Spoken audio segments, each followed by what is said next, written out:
मान बढ़ाई जमपुर जाई, तुम होए रहो दास समदासा। मान बढ़ाई में रहोगे तो काल के लोक में रहोगे। मान बढ़ाई छोड़ के परमात्मा में श्रद्धा बढ़ा के ज्ञान को आधार बनाकर इस सफर को तुम तय करो। बहुत आसानी से सफर तय होगा आपका और परमात्मा बहुत सहज मिलेगा। अब फिर ये जब सब समस्याएं हमारी हल हो जाएंगी और फिर भी कोई ऐसी बात आएगी तो दाता दूर नहीं, परमात्मा ने यही करके दिखा था कि किसी ने उनके साथ बकवाद कर दी थी, चिट्ठी डाल दी, 18 लाख व्यक्ति आगे इकट्ठे हो गए, खाना खिलाओ भोजन दो 3 दिन और साथ में 2 हर और 1 असरफी कि ऐसा सबको दिया जाएगा, इस लालच में दुनिया इकट्ठी होगी। परमात्मा कहते हैं कि जैसे मैं बिल्कुल गरीब व्यक्ति था, ये दिखाया मालिक ने रिहर्सल करके ट्रेलर दिखाया, लेकिन मेरी आस्था भगवान में दृढ़ थी, मैं कंगाल था, मैंने सब कुछ मालिक पर सौंप दिया था। कहते हैं सर्वस्व सौंप देत साहेब को काज जिनों के सरिया। जो सर्वस्व सौंप देते हैं मालिक पर, कहते फिर दाता हाजिर खड़ा रहता उसके लिए। फिर ये दिखा के देखो मेरे लिए परमात्मा ने के स्वरूप बना लिया था, वो थे तो खुद ही, और के स्वरूप बना के देखो 18 लाख व्यक्तियों को 3 दिन तक भोजन भी दिए, 2 हर भी दे दी, कंबल और साथ में असरफी यानी 10 ग्राम सोना डेली प्रत्येक खाने के बाद दिया। तो तुम भी यदि इतना विश्वास करोगे और यहाँ माया जोड़ कर नहीं धरोगे, फिर देखना मैं कैसे करके दिखाऊंगा। एक समय पुण्यात्माओं, हम क्या हैं, हम परमात्मा की भक्ति करते हैं और हम परमात्मा के ज्ञान से परिचित होने से फिर अपने हिसाब से ही चलते हैं। आदरणीय गरीबदास साहिब जी को परमेश्वर मिले थे कबीर देव जी, और फिर वो वाणी परमात्मा की उन्होंने लिखवाई। उस वाणी को पढ़कर बहुत से अनुयायी भी होने लगे गरीबदास साहिब जी के जाने के बाद। और पुण्यात्मा जो होती है वही परमात्मा की खोज में लगी है, तो वो किसी ना किसी गुरु के पास अवश्य चले जाते हैं और उस संत के बताए मार्ग पर वो करते हैं। अब जैसे और उनके होते हैं वो पिछले संस्कार, पिछले पुण्य होते। जैसे भी आपको शास्त्र अनुकूल साधना मिल गई तो आपके वर्तमान में किए हुए पुण्य भी आपके साथ होंगे। तो जैसे ये राधा स्वामी पंथ बना है, जैसे शिवजाल जी थे, ये बहुत अच्छी पुण्यकर्मी प्राणी थे। आगे रास्ता मिला नहीं, स्वयं प्रभु बन गया, कोई गुरु धारण किया नहीं। आप परमात्मा कबीर जी की वाणी को और गुरु नानक देव जी की वाणी को, इनको पढ़ा के आप मन गढ़ंत मंत्र मंत्र बनाकर और बन गया प्रभु हठ योग करके। और उसको साथ साथ और बहुत से प्राणी और बिगड़ गए इसके साथ, उसको परम धड़ी मान के। एक व्यास के अंदर जयमल सिंह जी हुए हैं, उन्होंने उनसे नाम लिया, उन्होंने व्यास में एक डेरा स्थापित कर दिया। श्री जयमल सिंह जी के एक श्री सावण सिंह जी संत उनके शिष्य हुए। अब सावण सिंह जी के जो संत शिष्य आगे बहुत से बने, उनमें से एक बिलोचिस्तानी शाह मस्ताना खेबामल जी, जिसने सच्चा सौदा सिरसा के अंदर एक स्थापना कर दी डेरे की। अब देखो श्री सावण सिंह जी के शिष्य तो बताते हैं लाखों की संख्या में थे, लाख के आसपास, उन्हें 1.25 लाख के आसपास बताए नाम दिया।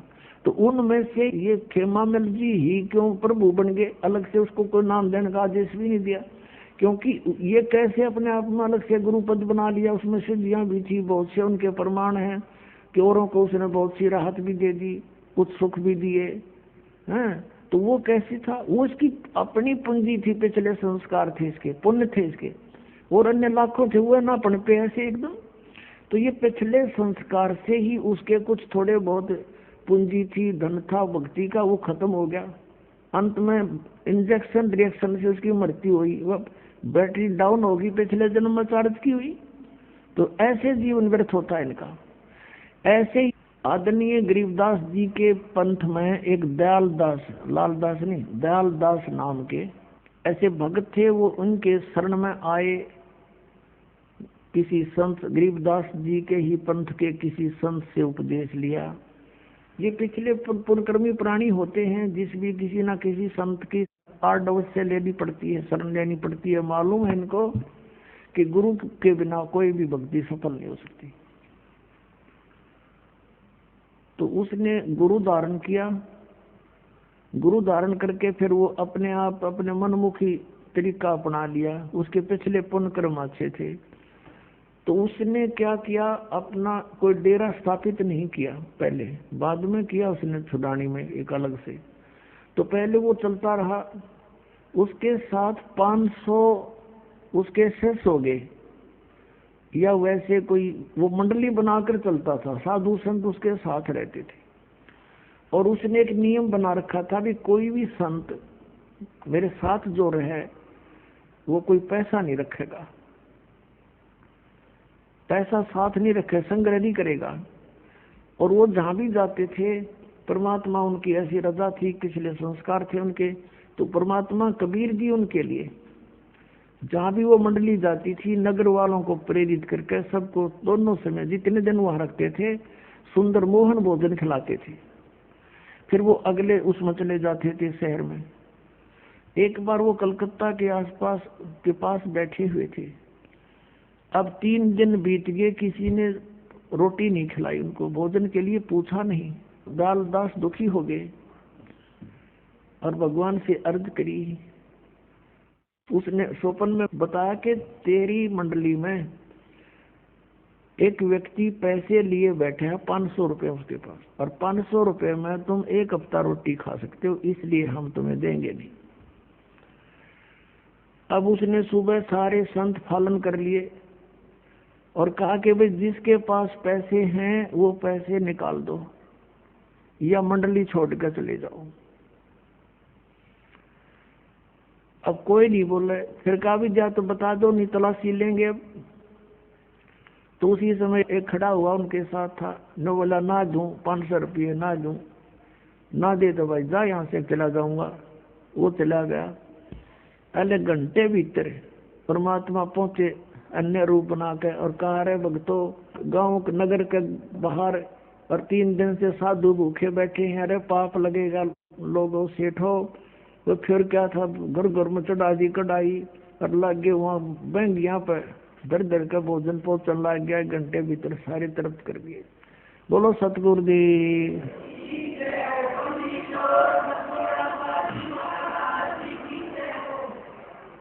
तो पुण्यात्माओं, हम इतना विश्वास कर नहीं पाते भगवान पे।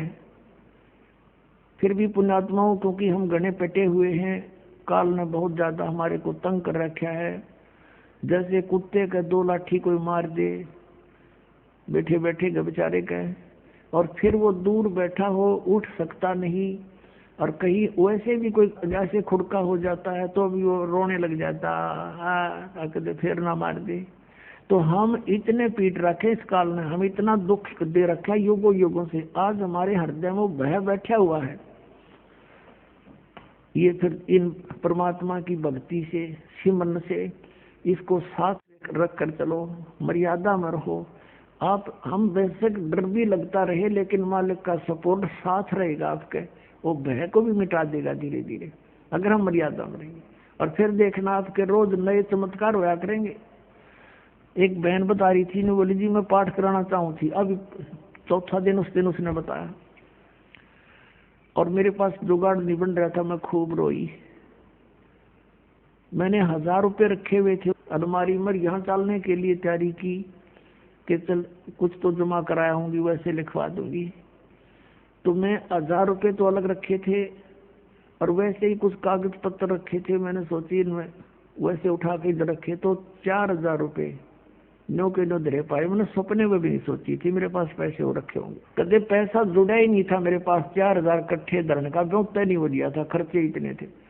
तो पुण्यात्मा, हमने तो नीत साबित करनी है, सारी सृष्टि का पालन करने वाला 18 लाख व्यक्तियों को एक प्रधानमंत्री नहीं खिला सकता 3 दिन का भोजन जिस तरह परमात्मा ने खिला दिया। फिर यहाँ का राज ने के चाटेंगे हम, जिस परमात्मा ने सतलोक से लाकर यहाँ का नहीं, चवन्नी भी ली, आटा भी नहीं लिया इस नकली लोक का, सतलोक से ले आया। तो वहां ये भरे भंडार हैं, तो हम वहां क्यों नहीं चले?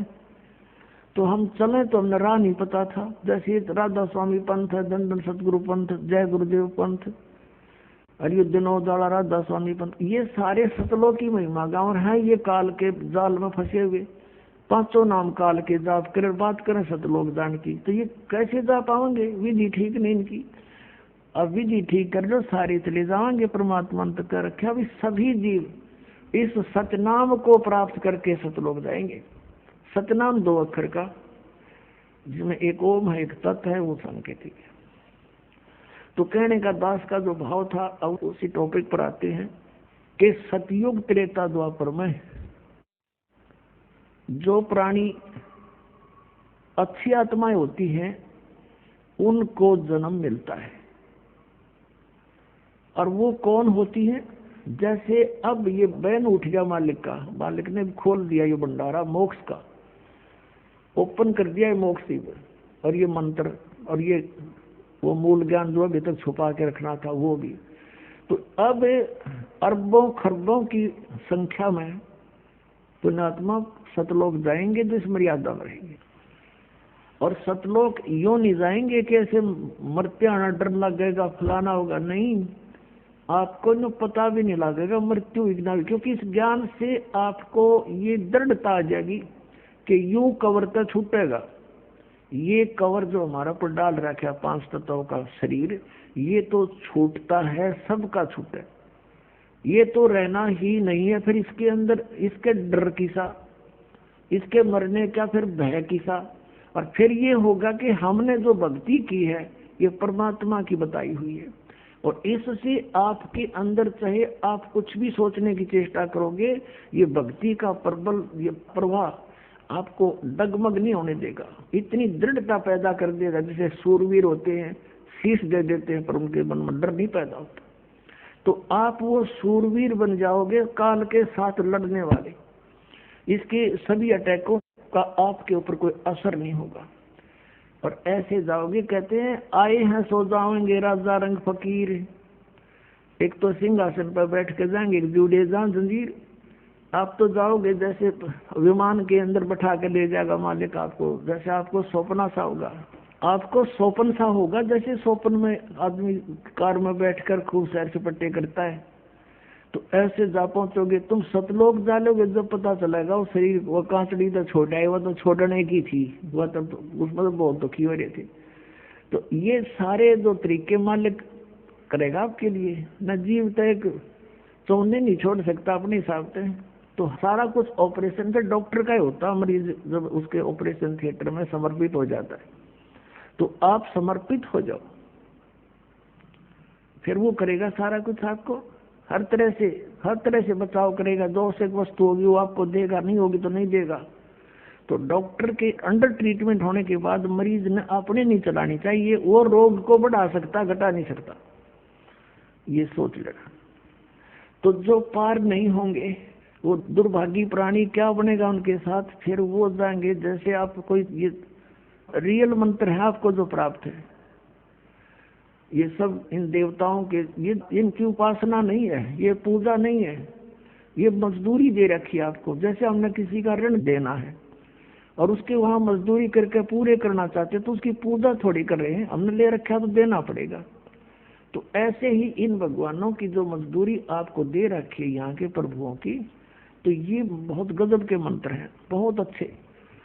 और इनकी पूंजी आपके पास ढेर हो जाएगी, इनका ऋण भी आप तार नहीं सकोगे, क्योंकि ऋण तो परमात्मा उतरवा होगा, साथ खड़ा होगा, यू काल तो धोखा देता है तुम्हारे साथ। तो जो पार नहीं होंगे वो दुर्भाग्य प्राणी यही रह जाएंगे। तो फिर कहाँ जाएंगे? ब्रह्मा के लोक में, जो ब्रह्मा जी का मंत्र आपको दे रखा है उसकी कमाई से। उसकी कमाई समाप्त होने के बाद जाएंगे ये विष्णु जी के लोक में, विष्णु जी का आपको मंत्र दे रखे या मजदूरी दे रखी है, धन हो जाएगा इकट्ठा। फिर जाएंगे शिव जी के लोक में, शिव जी का आपको मंत्र दे रखे, वहां पूंजी, ये पुण्य खत्म होते ही फिर जाएंगे दुर्गा के लोक में। फिर ये जाएंगे ब्रह्म लोक में, जो इस काल का मंत्र, सरपुरुष का मंत्र दे रखे आपको। और उसके बाद जो सतनाम प्राप्ति है, सारनाम प्राप्ति है, ये भी रह जाओगे। ये नहीं कि सार नाम मिल गया तुम होगे पार, नहीं। मर्यादा सबसे बड़ी चीज है। जैसे सारी टिकट ले रहे हो, जहाज में बैठे नहीं, उतर गए नीचे, फायदा क्या हुआ उसका? डालो रो जेब नो टिकट ने, वह कैंसिल होगी। तो ऐसे ही आप जी ने इस परमात्मा के द्वार से हटना नहीं है। द्वार धनी के पड़ा रहे, धक्के धनी के खावे, और 100 काल झकझोली पर द्वार छोड़ नहीं जावे। जहाज तो उतरे नहीं नीचे, टिकट आपने दे रखी है। तो फिर कई कहते हैं यहाँ से जैसे बिना ज्ञान के व्यक्ति चले गए, नाम त्याग के, मतलब इस स्थान को त्याग के, अग्नों का मंत्र तो ये जाप करेंगे और गुरु और बना लेंगे। वाह भाई वाह, टिकट जहाज गिर बैठ गया गधे पर जाके। अकल देखो इनकी। तो इसके लिए परमात्मा बताते हैं कि वो जब रह जाएंगे ना यहाँ पे, तो ऐसे प्राणी फिर वहां रोते हैं बैठ के, उनको ज्ञान होता है। तो फिर क्या करते हैं परमात्मा? सतनाम में 2 मंत्र, 2 अक्षर का मंत्र है। एक ओम है, तो ब्रह्म का जाप है,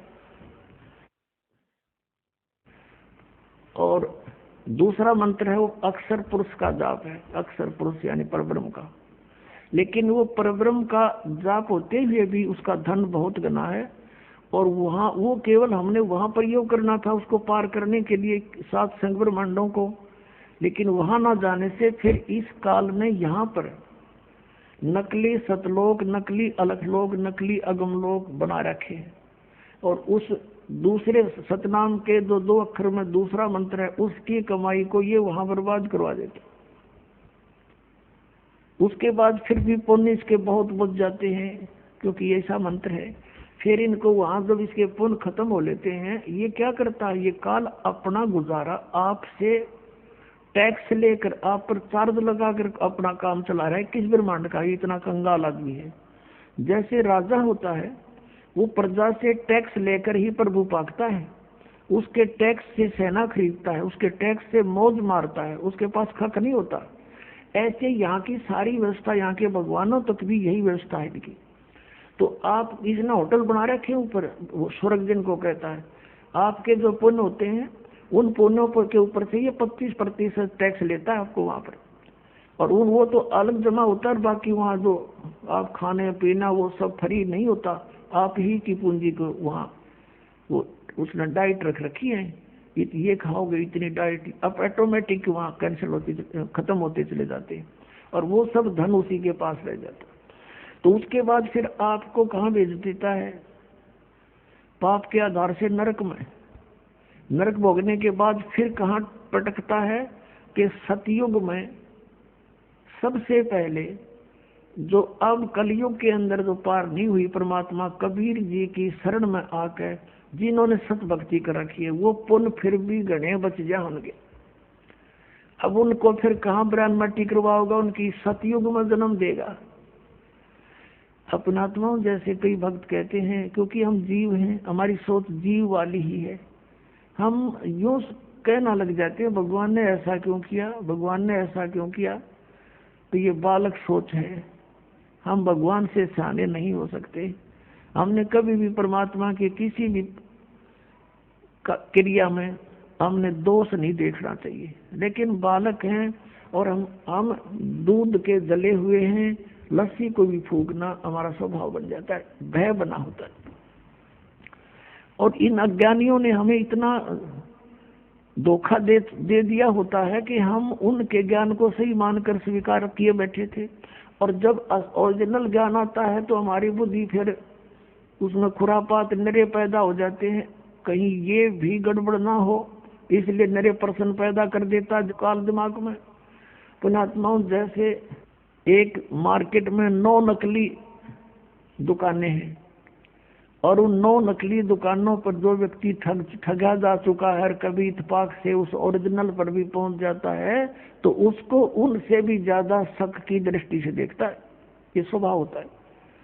तो ऐसे यहाँ आने वाले प्राणी बिल्कुल बिगड़े हुए होते हैं। जो कोई किसी का पुजारी है, कोई देव का पुजारी है, कोई किसी संत के पास पूजा करता था, तो यहाँ आकर उसके और कर्म काल बिगड़वाता है। उसने व्यवस्था ऐसी बना दी कि जब वहां जाएगा इसकी बुद्धि इतनी कंडम कर दूंगा कि उस सतमार्ग को भी जल्दी से स्वीकार नहीं करेगा, और या तो वहां से भाग जाएगा अपनी चतुरता के कारण, कबीर साहब से दूर हो जाएगा।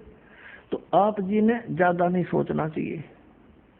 इतने प्रमाण दास दे देता है, उसके बाद आपको बुद्धिमान को ये सोच लेना चाहिए जो ये संत शब्द बोलेगा सारी साची है, ये अंडरस्टूड हो जाना चाहिए आपको इतने प्रमाण दे करके। और पहले आपके पास एक भी प्रमाण नहीं था और सारे स्वीकार्य थे, क्योंकि वो काल आपने ठिपड़ के बैठा रहा था। अब कोई बात नहीं, सब ठीक है। और यहाँ सब ठीक के समय जो कहना ये गलत है, तो इस काल के जाल को भी आपने समझना पड़ेगा। अब जैसे एक प्रश्न आता है परमात्मा का, धर्मदास जी ने प्रश्न किया है, परमात्मा हम इतने नीच आपको छोड़ कर आगे, ये दाता आपने कैसे दया करी हम तुच्छ जीवों पर। तो परमात्मा ने कहा, बेटा तुम मेरे बच्चे हो, और माता पिता का बालक बेशक बिगड़ जा, निकम्मा भी हो जा, बुराई भी करता है, दुख जरूर आता है, लेकिन हृदय से उसके प्रति वह कसक मिटती नहीं, और यही नियत रहती है कि कभी ना कभी ये ठीक हो जाए, वापस आ जाए मेरे घर पे और ढंग से रहने लग जाए, मैं सब कुछ दे दूं अपने बच्चे को। तो परमात्मा ने कहा, भाई मैं रह नहीं सकता, क्योंकि ये मेरे अंश हैं, और ये काल इनको इसलिए दुखी कर रहा है कि मुझे तंग करने के लिए। अब किसी के बालक ने कोई बिगाड़ देता है, उसको गुट्टी ला दे, माँ बाप ने भी उल्टा बोला, घर पे पीछे निकाल ला, चोरी कर ले हैं, और वहां जा बैठे उसके पास उड़े शराब पियो, बकवाद गड़े, सिनेमा देखे और सौफंड करवा दे उसको उसी के पैसों से। तब परमात्मा ने कहा, भाई मैं आपका दुख देख नहीं सकता, मेरे बस की बात नहीं रही अब, क्योंकि तुमने खुद पैर पर कुआड़ा मार लिया सब इच्छा से आगे। और जब तुम दुखी होते हो फिर भी मैं आता हूँ कोई रूप अन्य बना के, काल भी मुझे पहचान नहीं सकता कि आई एम गॉड। जीव तो पहचानेंगे कैसे कि वो परमात्मा है। अब रामानंद जी को जब परमात्मा ने एक झटका दिया था, 104 साल के महात्मा 5 वर्ष के बालक खड़े थे सामने, और रामानंद जी के मन की बात बता दी। वो पर्दा ला करके भगवान के माला डालना चाहता था, मुकुट में फंस गई थी। तो परमात्मा ने कहा था कबीर जी ने कि स्वामी जी गुंडी खोल कर माला गल में डाल दो, मुकुट उतारना नहीं पड़ेगा भगवान विष्णु का मूर्ति का। तो उसी समय उसने पर्दा हटा दिया था। छुआछात बहुत करता था रामानंद, ब्राह्मण होने के नाते 600 वर्ष पहले छुआछात चरम सीमा पर थी। और सामने एक धानक का बेटा खड़ा, वैसे तो सबका बाप, लेकिन समाज की दृष्टि में धानक का पुत्र कहलाया, बाकी वो किसी का पुत्र नहीं था, सब शक्ति से आए थे, सब सहश्री लाए थे।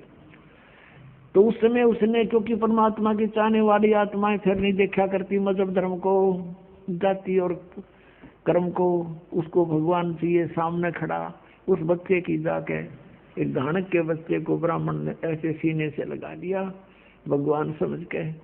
और जब रामानंद जी ने ऐसे किया, मालिक के शरीर को रूई जैसा शरीर परमात्मा का, क्योंकि उनका शरीर असनाविरम अकायम है, हार्ड चाम का पुतला नहीं, हमारे जैसा नहीं है। तब रामानंद जी ने कहा था, मन की पूजा तुम लखी और मुकुट माल प्रवेश, और गरीब दास गति कौन लखे, तेरा कौन वर्ण कौन भेद। अब कहते हैं आपको तो कैसे पहचाने दुनिया परमात्मा, आप सचमुच परमात्मा हो।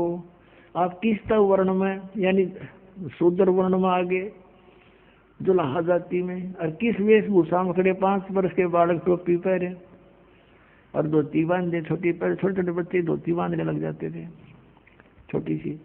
और तुम्हें कैसे पहचाने हम, आप परमात्मा हो, आप किस रूप में खड़े।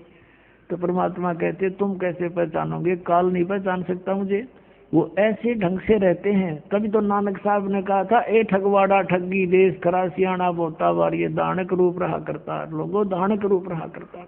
तो उसमें कहते हैं परमात्मा, जब ये मेरी आत्मा तपस्या पर तंग पा रही थी, भटक रही थी, चटक पटक हो रहा था, इनको खील की तरह भून रहा था ये काल, उस समय वहां पर ये यहाँ के गुरु भी उसके ऊपर पिट रहे थे, जलाए जा रहे थे, यहाँ के देवता जो शरीर छोड़ के वो भी वहां पर भूनने जा रहे थे। अन्य प्राणी भी, गुरु भी, सस भी वहीं पट रहे थे, भून रहे थे। तब मैं वहां पहुंचा। मेरे जाते उनकी तपस्या पर जहाँ भून कर ये काल खाता है, वो एक बहुत बड़ा तवी होती है ना, तवी बहुत बड़ी, ऐसी इस टाइप की पत्थर की शिला, वो अपने आप गर्म रहती है, उसके ऊपर ये डाल देता है उसको। और वहाँ चटक मटक होते हैं जीव 1,00,000 प्रतिदिन, मानव शरीरधारी प्राणियों को वहां फूकता है। अपने आत्माओं जैसे ये कवर है, ये तो यहाँ रह जाता है। जैसे बादाम होता है, बादाम का ऊपर का छिलका यूजलेस होता है, लेकिन उस छिलके बिना अंदर की गिरी नहीं बनती। तो इस कवर से वो अंदर के सूक्ष्म शरीर में जो सारे जीवन में आप आहार करते हो, और आप देखते हो इस काल का जाल है कैसा कि प्रत्येक प्राणी व्यसन करवाता है सबसे व्यसन, हुक्का, तम्बाकू, शराब, मांस, ये जरूर बाई फोर्स करवाता है किसी ना किसी तरीके से। और फिर उसके माध्यम से अंदर सूक्ष्म शरीर पर गंध पैदा कर देता है, गंध इसका आहार बनता है जिसे, और उसको तपस्या पर भून कर, उन जीव तो मरता नहीं, लेकिन उसमें इतनी पीड़ा होती है पूछो मत। और उसमें से गंध निकालता है वो भून कर कति, और फिर उनको अचेत हो जाते हैं प्राणी वहां। फिर कुछ देर के बाद फिर उनको फेंक देता, उड़ा देता है। फिर रास्ते में कहा करके सचेत होते हैं, और फिर वो धर्मराज के सामने आकर लाइन में खड़े हो जाते हैं। वो आगे कर्मों का दंड अलग अलग अलग से है। तो वहां जब वो खड़े थे तपस्या पर भूनने जा रहे थे, परमात्मा पहुंच गए, और सभी प्राणियों की वो जलन समाप्त होगी जिसके कारण वो पीड़ित थे। तपस्या ज्यों की तो सुलग रही है, लेकिन वो आंच, उसकी आंच जो है प्राणियों को तंग नहीं कर रही। उस मालिक के वहां पहुंचते ही तब वो सोधी में आए, देखा कि सामने कौन खड़े हैं, इतना सुंदर शरीर। उनसे पूछा कि हे भगवान, उन्हें समझ लिया कि परमात्मा है, क्योंकि यहाँ हमने यही पता है कि कर्म का दंड भोगना ही पड़ता है। तब सभी वहाँ बुद्धिमान व्यक्ति भी थे जो गुरु पद पर थे, उन्होंने कहा कि प्रभु हम यहाँ कौन से कर्म का भोग भोग रहे हैं। तो परमात्मा ने कहा, ये कर्म तुम्हारा बहुत भयंकर है बच्चा, ये तुम्हारा यहाँ का कर्म नहीं, तुमने सतलोक में ये जुल्म किया था। तुम मेरे से विमुख हुए थे, इस काल के साथ आसक्त होकर आगे थे इस पर, और तुमने अपने पैर पर कुहाड़ी मार रखी है। फिर सृष्टि रचना सुनाई भगवान ने सारी उनको खड़ा होकर के कि तुम नो फंस गए यहाँ पर। अब देखो तुम, आप गुरुजी थे, ब्राह्मण थे, कहाँ जी, आप ये पूजा करते थे, कहाँ जी, देख तुम्हारी क्या जरूरत थी, और आगे क्या होगा बताओ, ये देख तेरी स्टे सीट, अब तू नरक में जाएगा, उसके बाद तू गधे की ओर नहीं पाएगा। वो पूरी लिस्ट दिखा दी परमात्मा के, देख सेकंड का काम। और ये दुर्गति होगी, तुम बात करेगा लोगों को समझाने की, तू आप नरक में जा रहा है। तू वहां तो सारी समझ मांगी थी, सचमुच विभ्रान मट्टी हो रही है हमारी, कहाँ गई वो भक्ति के काम आई। आज जोड़ कर कह सारे भगवात्मा हमें छुटवा लो, इस काल से बचा लो। परमात्मा ने कहा बेटा ऐसे नहीं है, जब तुम जाए धरो जग देहा, तब तुम करना मेरे सत शब्द स्नेहा। ये सतनाम स्नेहा, मेरा जो सतनाम है उसको दृढ़ता से ग्रहण करना, उसको छोड़ना नहीं आजीवन। जब तुम्हें कभी मनुष्य शरीर मिल जाए मेरी वजह से, तो उस समय जब मेरा कोई संत तुझे मिल जाए, वह सच्चा नाम बताने वाला है, उन काल के दूतों को त्याग कर तुरंत उसकी ग्रहण कर लेना शरण, फिर देखना कैसे पार करूंगा, ऐसे नहीं कर सकता। तो उसी समय वो काल आ गया उनको खाने के लिए, उसको समय निर्धारित था उसका, लेकिन उस दिन परमात्मा की रजा से वो जीव वहां से गए नहीं थे, उसने समय फिक्स कर रखा है। इतने समय के बाद वो जीव वहां से ऑटोमेटिक उड़ जाते हैं अचेत स्थिति में ही, और रास्ते में वो सचेत होते हैं। फिर वो ऐसे क्रिया थी, उस दिन परमात्मा की रजा से वो वहां से गए नहीं। परमात्मा ने, कबीर साहब ने कहा कि देखो वो सामने आ रहा तुम्हारा वो काल भगवान, जिसको तुम निराकार निराकार बताते थे, देखो वो आ रहा है, ओछा माथा, लंबे दांत, काला चेहरा, ये देखिए इसका ओरिजिनल रूप। और इसने गीता जी में कहा कि अर्जुन 7 में जाके 24-25 श्लोक में कि मैं अपनी योग माया से छुपा रहता हूँ, मैं किसी के समक्ष नहीं आता, समक्ष आ जाता कर्जा पाट जा सबका, इतना भयंकर चेहरा है इसका। जैसे अर्जुन जैसे योद्धा को इसने बाद दिखाया था कृष्ण से निकल कर बाहर, कि ये हमारा असली रूप खान लाग रहा, सब उसके मुंह में सब जा रहे हैं। अर्जुन से जैसे योद्धा के हाथ पैर कांपने लग गए थे उसको देख कर, तो ये भगवान है जिसको देख कर डर लगे, जिसको देख कर आत्मा प्रसन्न हो, वो है परमात्मा। तो जब वो सामने आया कि देखो तुम निराकार कहते थे, ये है वो तुम्हारा गॉड है, तब कहा कि अब तुम जाओ, अब मेरी रिश्ती बात जाएगी यहाँ पे। इतना कहती वो सारे जीव ऑटोमेटिक वहां से आकाश में उड़ गए बहुत ऊंचे, और फिर अपने स्थान पर पहुंच गए जहां उन्होंने जाना था। अब काल ने देखा कि ये जोग जीत कैसे आ गया। परमात्मा ने जोग जीत अपने पुत्र का रूप बना दिया। कहते हैं 100 छल छिद्र मैं करूं अपने जन के काज, इस गंदे लोक में परमात्मा ने भी हमारे लिए इतना कुछ करना पड़ता है हमें निकालने के लिए। अब जोग जीत रूप में ही परमात्मा ने अपने पुत्र के रूप में इस काल को 21 ब्रह्मांड समेत सतलोक से निष्कासित किया था और कहा था ये सुन ले आदेश परमपिता का, निकल जाए यहां से। तो 21 ब्रह्मांड लेकर ये आया था। इसने गलती बहुत की थी वहां पर, दुर्गा इस प्रकृति के साथ दुष्कर्म करना चाहा था, इसने इसके पेट में शरण ले ली थी और परमात्मा ने फिर उस लड़की को उसके पेट से निकाल करके दुर्गा को और इसको दोनों को वहां से 21 ब्रह्मांड समेत भेज दिया था। और दुर्गा को परमात्मा ने हम सब आत्माएं पहले ही दे दी थी उसको बीज रूप में, और वचन शक्ति से उत्पन्न करने का आदेश दे दिया था। तो उसने ये प्रतिशोध लेना चाहा काल ने कि जोग जीत आज फंस गया, मेरे लोक में क्यों आया तो मेरी आज्ञा बिना। और फिर उसको याद आ गया हो सकता है पिताजी का, परम पिता का कोई आदेश लेकर आया हो। कहा कि पहले तो मुझे तू बता पिता का कोई आदेश है तो, और फिर आज तुझे मैं कूटूंगा, आज तेरी पिटाई करूंगा। तूने मेरे साथ बहुत जुल्म किया था, मुझे वहां से निकाला था, मैं यहाँ बुरा हाल हो रहा है मेरा। तब जोगजीत रूप में परमात्मा ने कहा था कि सुन ले ज्योत निरंजन परमपिता का आदेश मैं किस लिए आया हूं। अरे भले व्यक्ति ये तेरे साथ आ गए, इन के बुरा किया तेरा, ये मेरे बच्चे तेरे साथ आ भी गए तो तेरा के बुरा किया इनने, तो इनके साथ कैसा जुल्म कर रहा है। किसी को गधा बना के घुमा रखा है, कुत्ता बना दिया, टट्टी खा रहा है, और फिर किसी का बेटा मर गया, किसी की बेटी मर गई, किसी की आंख फूट गई, किसी की दोनों टांग कट गई, हाहाकार मचा रखा। तेने कसाई को शर्म आई थोड़ी बहुत? पिताजी ने भेजा हूं मैं, पिता के आदेश से आया हूं और नीचे जाऊंगा मैं। तेने परमात्मा का नामो निशान मिटा दिया, भगवान का तो जिक्र भी नहीं करता तू, अपने आप पर बैठा है, और तेने सारा झूठा ज्ञान फैला दिया, इनके मूर्ख बना रखा है, इनको सच्चाई से दूर कर दिया। नीचे जाऊंगा, इतने काल के लोक में नीचे पृथ्वी पर जाऊंगा, सब जीवों को बताऊंगा कि ये काल नहीं है, ये भक्ति तुम कर रहे हो ये मोक्षदायक नहीं है, और सही मंत्र उनको दूंगा, सबको पार करके सतलोक भेजूंगा। ये आदेश है पिता का।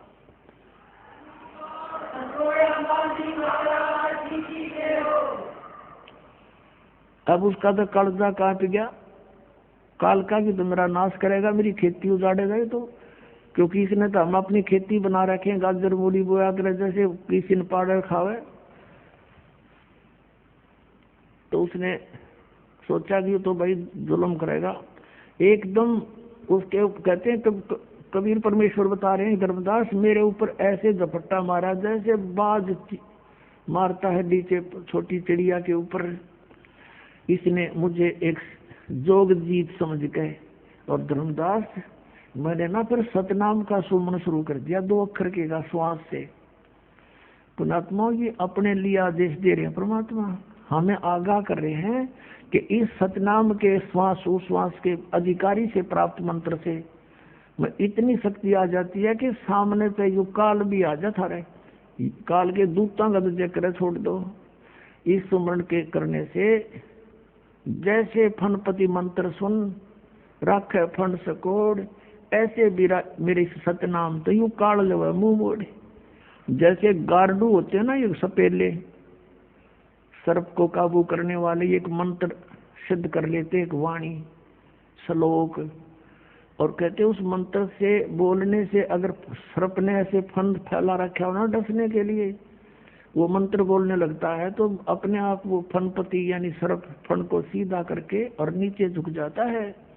कहते जैसे फनपति मंत्र सुन रख फन सकोड़, ऐसे मेरे सतनाम तो यू काल जो मुंह मोड़े। और ये ऐसा प्रबल मंत्र है, एक सूक्ष्म वेद में लिखा है कि मोला बैठा मोर से और देखे जन की भेड़, भेड़ माने भिड़ंत। जैसे आपने देखा हो ये खागड़ बिड़ा करें, जोटे भैंसे बढ़ते हैं, एक दूसरे का खेड़ मारा करें, सिर की खेड़, उसको सिर बढ़ाने को खेड़ बोलते हैं। तो परमात्मा कहते हैं कि जब तुम सतनाम जाप करने लगते हो, परमात्मा आपकी रिहर्सल देखता है। क्या देखता है कि जैसे कभी स्वप्न में या वैसे आपको कोई भयंकर आकृतियां दिखाई देने लग जाती हैं, तुम उनसे डर कर किसको याद करते हो?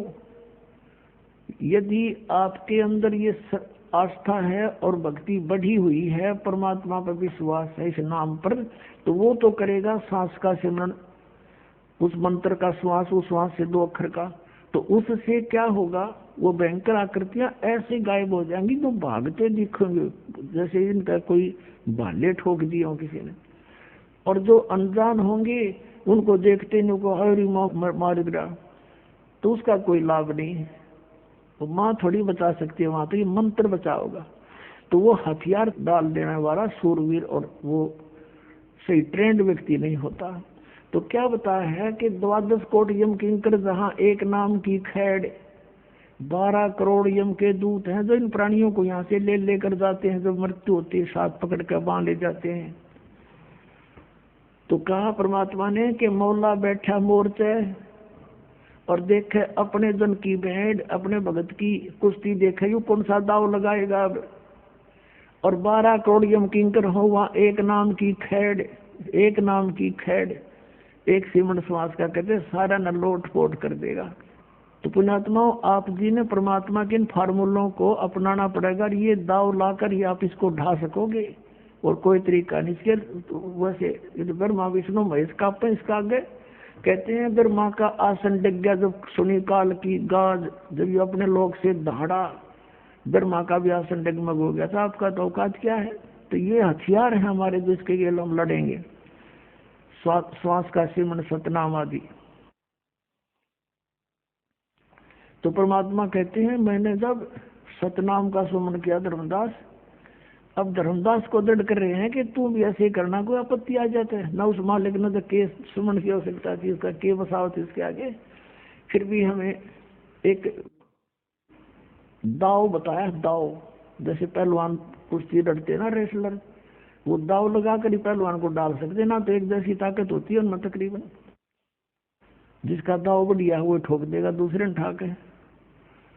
तो उसी समय मैंने श्वास का सिमरण किया सतनाम का 2 अक्षर का, और काल ऐसे पड़ गया नीचे, इतना डर गया, उससे भया होगा, भागन लगा हो और पाताल में जाके गिरा। अब मैं भी उसके साथ साथ गया क्योंकि मैंने तो उससे काम था, आया उसी के लिए था। वो वहां भी घबरा गया और भाग के छुपने लगा। जब उसने पकड़ा मैंने, भाग मत, तुझे कुछ नहीं कहूंगा पर बात सुन मेरी, चल वापस चल वहीं पर। तो ये तुम्हारा भगवान को मैं ऊपर लेकर आया, फिर उसी इसके 21वें ब्रह्मांड में सबसे ऊपर वाले स्थान पे। और फिर इसने कहा जोगजीत मेरे से गलती होगी, माफ कर दे, तू बड़ा भाई मैं तेरा छोटा भाई।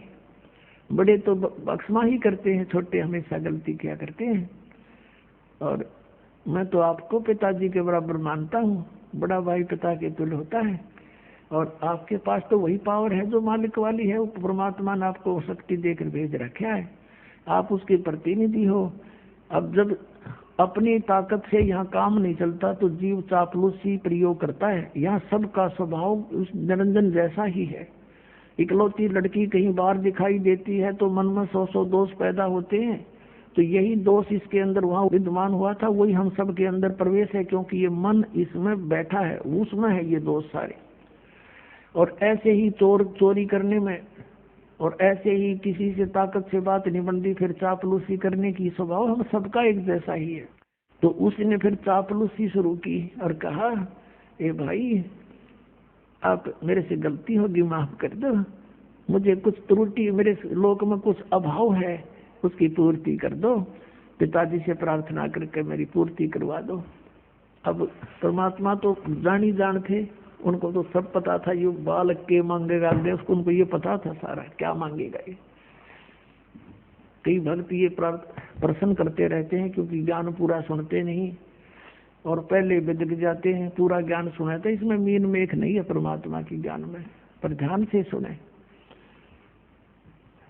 परमात्मा को मालूम था यू के मांगेगा। परमात्मा बोले कबीर जी के बोल भाई क्या मांगता है, मांगो। नो बोला जी वचनबद्ध हो जाओ। अच्छा जी वचनबद्ध हो गया मैं, बोल। उसने कहा कि 3 युगों में तुम जीव ले जाओगे वापस। 3 युगों में जीव थोड़े ले जाना, सतयुग त्रेता द्वापर जीव थोड़े जाही, और चौथा युग जब कलयुग आवे तब शरण जीव बहु जावे। ते कितने ले जी चौथे युग में परमात्मा, और ऐसा वचन हर मोय दीजिए तब तुम गवन संसार ही कीजिए। कि ये मुझे वचन दे दे प्रभु, फिर आप नीचे जाइयो। इसने और भी 2-3 प्रश्न किए थे और फिर ये कहा था कि एक और प्रार्थना करी, कलयुग में जब आप जीव ले जाओ, आपके ज्ञान को, आपके मंत्रों को जो स्वीकार करे आप उन्हीं को पार करना प्रभु, और जो मेरे ज्ञान को स्वीकार करे वो मेरे, आपके ज्ञान को स्वीकार करे वो आपका। तो परमात्मा ने कहा तथास्तु। और भी इसने 1-2 वचन मांगे थे, वो आने वाले समय में फिर बताएंगे, यहाँ प्रसंग बदल जाएगा नहीं, फिर वो लंबा हो जाएगा। और यदि वैसे कह दूंगा तो आपको पल्ला पड़े नहीं बात। तो फिर क्या हुआ, परमात्मा ने जब ये कह दिया कभी परमेश्वर ने तथास्तु ऐसा ही होगा, वचनबद्ध हो गया, तब एकदम त्योर बदल गया यूं भस्मासुर की तरह। ये सबका एक जैसा स्वभाव है। भस्मासुर पहले तो भगवान शिव के प्रार्थना कर रहा था और नवाजिद हुआ बैठा था, आंख नीचे बुगले की तरह, उल्टा ऊपर न पैर नीचे न सिर करके भक्ति करे था। और जब भस्म कंडा ले लिया वरदान वचनबद्ध करवा के, और फिर नौकई बोले शंकर होशियार न मारूंगा, वो इसने किया परमात्मा के साथ। अब शंकर जी तो भाग लिए, विष्णु रूप माँ के परमात्मा ने पार्वती रूप बना के उसका पीछा छुटवाया, भस्मासुर मारा। और वहां उसने जब सारे अपने कर्म कर लिए, परमात्मा वहीं खड़े रहे, कर तू क्या करेगा। और वो भगवान वाजपेयी जी अविनाशी मान्या करते हैं, वो भाग गए और वो वहीं डटे रहे। इस काल के सामने भस्मासुर का लौट के है, वो इनके बाप के सामने नहीं भागे, सामने खड़े हो गए कि करके करेगा, फिर सांस कैसे मन से। वो तो वैसे मालिक की कृपा थी, सांस तुम्हारे लिए बता नहीं बसाई इसकी कुछ भी। तो फिर जब इसने सारा कुछ ले लिया, वरदान पा लिए, आंखें बदल गया, कहने लगा जोगजीत अब बेशक जा तू संसार में, 3 युग में तो तू ले जा नहीं सकता, वचनबद्ध हो गया। और जब चौथे युग में तुम आओगे ना, उससे पहले इन सभी प्राणियों को भिन्न भिन्न पूजाओं पर लगा दूंगा और उल्टा ज्ञान ठोक ठोक कर भर दूंगा। अपना अपना मता ये सब बोला करेंगे, किसी को देवता पूजा ला दूंगा, किसी को मंदिर में, किसी को मस्जिद में, किसी को गुरुद्वारों में। और जब तुम्हारा हंस जाओगा ना, या तुम जाओगे या तुम आओगे या तुम्हारा कोई अंश आएगा, उससे पहले तो मेरे दूत जाके मेरे भेजे हुए संत बना के भेजूंगा और सारे विश्व में हैं, और तेरा नाम ले लेके 12 पंथ तो चलाऊंगा, कबीर नाम तो है, तेरे नाम तो कबीर कबीर करेंगे। और फिर और अनेक पंथ चलाऊं या विद जीवों को भरमाऊं, और चले जाइयो जोग जीत संसारा, हर जीव ना माने कहा तुम्हारा, जीव तुम्हारा कहा ना माने, और हमारी ओढ़ हो बाद बखाने। कि तेरी कोई नहीं सुनेगा वहां पर तुम्हारी। जब तुम जाओगे तब तक तो मेरे दूत जो है, मेरे काल के दूत, ये सबको भ्रमित करके उल्टा ज्ञान भर के और सतलोक और सतपुरुष और ये सब महिमा गाएंगे और वो सारा मेरे नाम जपेंगे, मेरे मुंह में आ जाएंगे। द्वादश पंथ करूं मैं साजा, नाम तुम्हारा ले करूं आवाजा। द्वादश पंथ नाम जो ले ही, सो मेरे मुख आन समोही।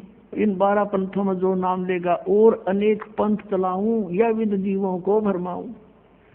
ये 12 पंथ तो कबीर पंथ के आपको गिनवाए थे कल रात्रि और परसों भी, और बाकी अन्य पंथ ये काल ने भेज दिया। राधा स्वामी, धन सतगुरु, जय गुरुदेव,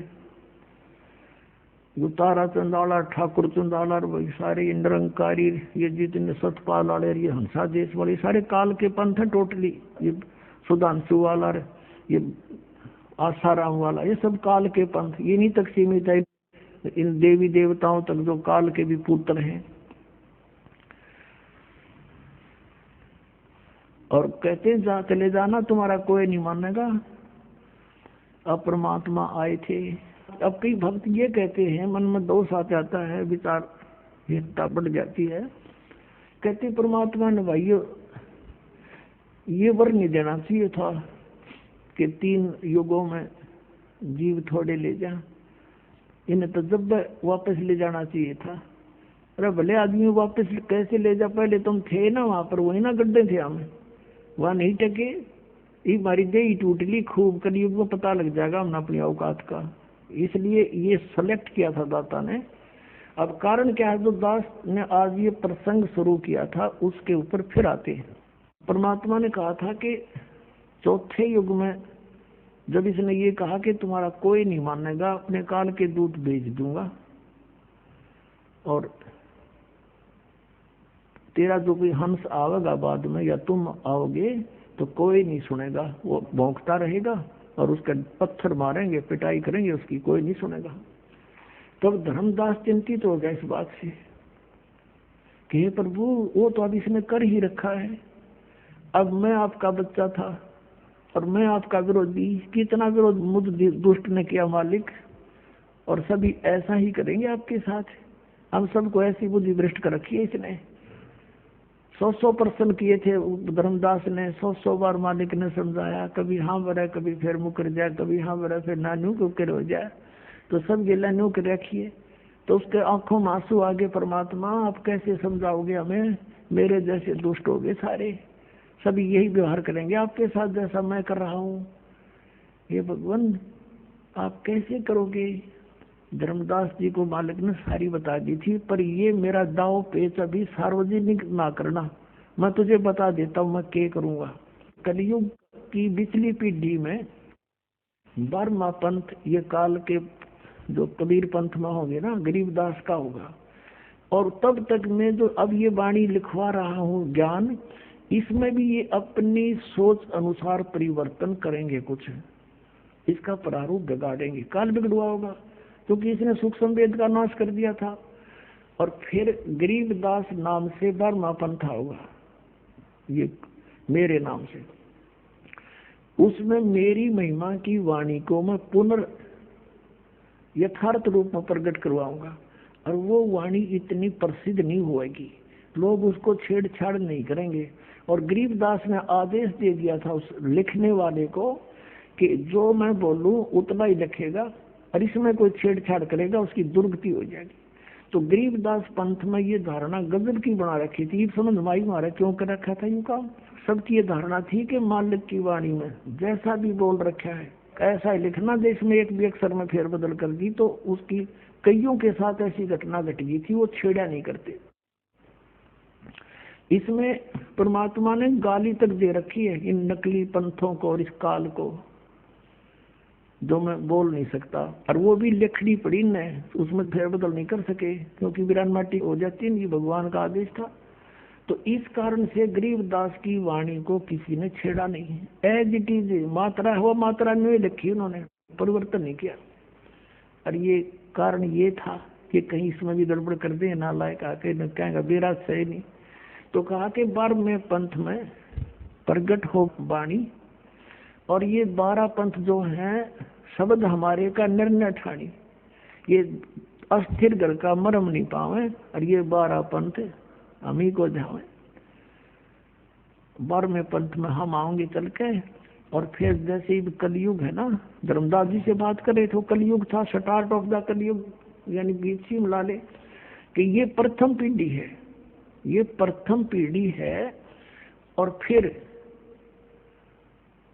इसके बाद बीचली पीढ़ी जब आवेगी तब हम आवांगे, उस गरीबदास पंथ में आएंगे हम आगे चल के। ये दास गरीबदास पंथ से संबंधित है, लेकिन उन गरीबदास पंथ वालों के दास के विचार कभी नहीं मिले, क्योंकि वो जो वाणी में लिखी थी बातें उनके विपरीत क्रियाएं कर रहे थे। एक मेरे गुरुदेव के अतिरिक्त उस पंथ में कोई भी संत ऐसा नहीं था जो ये मंत्र सतनाम देता हो, ओम नमः भागवते वासुदेव, कोई कुछ ऐसे ऐसे मंत्र मनमुखी, कोई सतगुरुदेव नमः, इस तरह के मंत्र दिया करते थे। और वाणी में स्पष्ट लिख रखे ये 2 अक्षर का मंत्र ये जाप करना, ये मंत्र है 2 अक्षर का ओम और एक ये तत्व, और फिर भी उल्टे जाप कराते थे। तो मेरे उनका कभी विचार नहीं मिला। इस कारण से हम छुड़ानी जाना भी बंद करना पड़ा, और वो विरोधी भी बन गए थे, जिसके कारण उन्होंने बहुत परेशानियां भी पैदा की। पर मालिक के सामने किसकी पार बसावे। तो परमात्मा ने कहा कि 12वें पंथ हम ही चलावें और सब पंथ मिटा के एक पंथ चलावें। तो तब कहा था धर्मदास, मैं बता देता हूँ तुझे क्या करूंगा मैं, पर अभी तू इसको सार्वजनिक ना करना, गुप्त रखना। हम क्या करेंगे, जब हम आएंगे वहां गरीबदास वाले पंथ में, या अपना दास भेजेंगे, ये दास भेज दिया परमात्मा ने, तो उस समय तक ये काल के दूत अपने अपने पंथ चला करके परिपक्व कर चुके होंगे, और सभी श्रद्धालुओं को ये पता होगा कि हमारे गुरुजी कौन सा मंत्र बताते हैं और कैसी डेफिनेशन सतलोक सतनाम सचखंड की बताते हैं। उनकी पुस्तकें भी बन चुकी होंगी, उससे मैं शिक्षित करूंगा सबको। अब जैसे धर्मदास जी ने परमात्मा को देखा सतलोक में, फिर देखा ब्रह्मा विष्णु महेश, उनसे वार्ता कराई परमात्मा ने, उन्होंने स्वयं सर्व स्वीकार किया कि हमारी तो जन्म मृत्यु होती है, हम अविनाशी नहीं है, हम पूर्ण नहीं है, पूर्ण तो कोई और ही है। और वो जानते नहीं, सामने भगवान खड़े, अगियो कबीर इज गॉड, वो भी नहीं समझे इस बात ने। तब धर्मदास आया नीचे, फिर कहा कि हमें तो परमात्मा सब ने यही बता रखा कि वेदों में, गीता में, पुराणों में, कि ब्रह्मा विष्णु महेश सुप्रीम पावर है, अजर अमर है, इनकी जन्म मृत्यु नहीं होती। तो इसका मतलब है परमात्मा, ये वेद और ये कतेब, ये पुराण, ये तो झूठे हुए मालिक, ये तो झूठे हैं, फिर इनमें झूठा लिखा है। तब परमात्मा ने कहा कबीर साहब ने कि वेद कतेब झूठे नहीं भाई, झूठे हैं जो इनको समझे नहीं।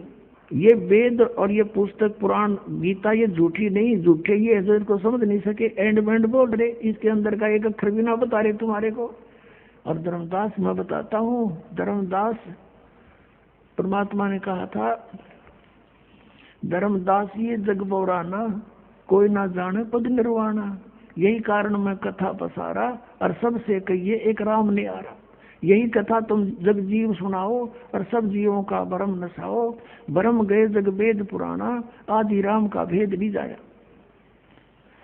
और ब्रह्मा विष्णु महेश की उत्पत्ति बताई परमात्मा ने कि अब मैं तुमसे कहूँ चिताई, तेरे देवन की उत्पत्ति भाई, माँ अष्टंगी पिता निरंजन, ये दमदार वंश नंदन। पहले की निरंजन राई, पीछे से माया उपजाई, माया देख रूप अति शोभा, देव निरंजन तन मन लोभा, काम देव धर्मराय सताए, देवी को तुरंत दरखाए, पेट से देवी करी पुकारा, हे साहेब मेरा करो उबारा। फिर टेर सुनी तब ता हम आए, अष्टंगी का बध छुड़वाए।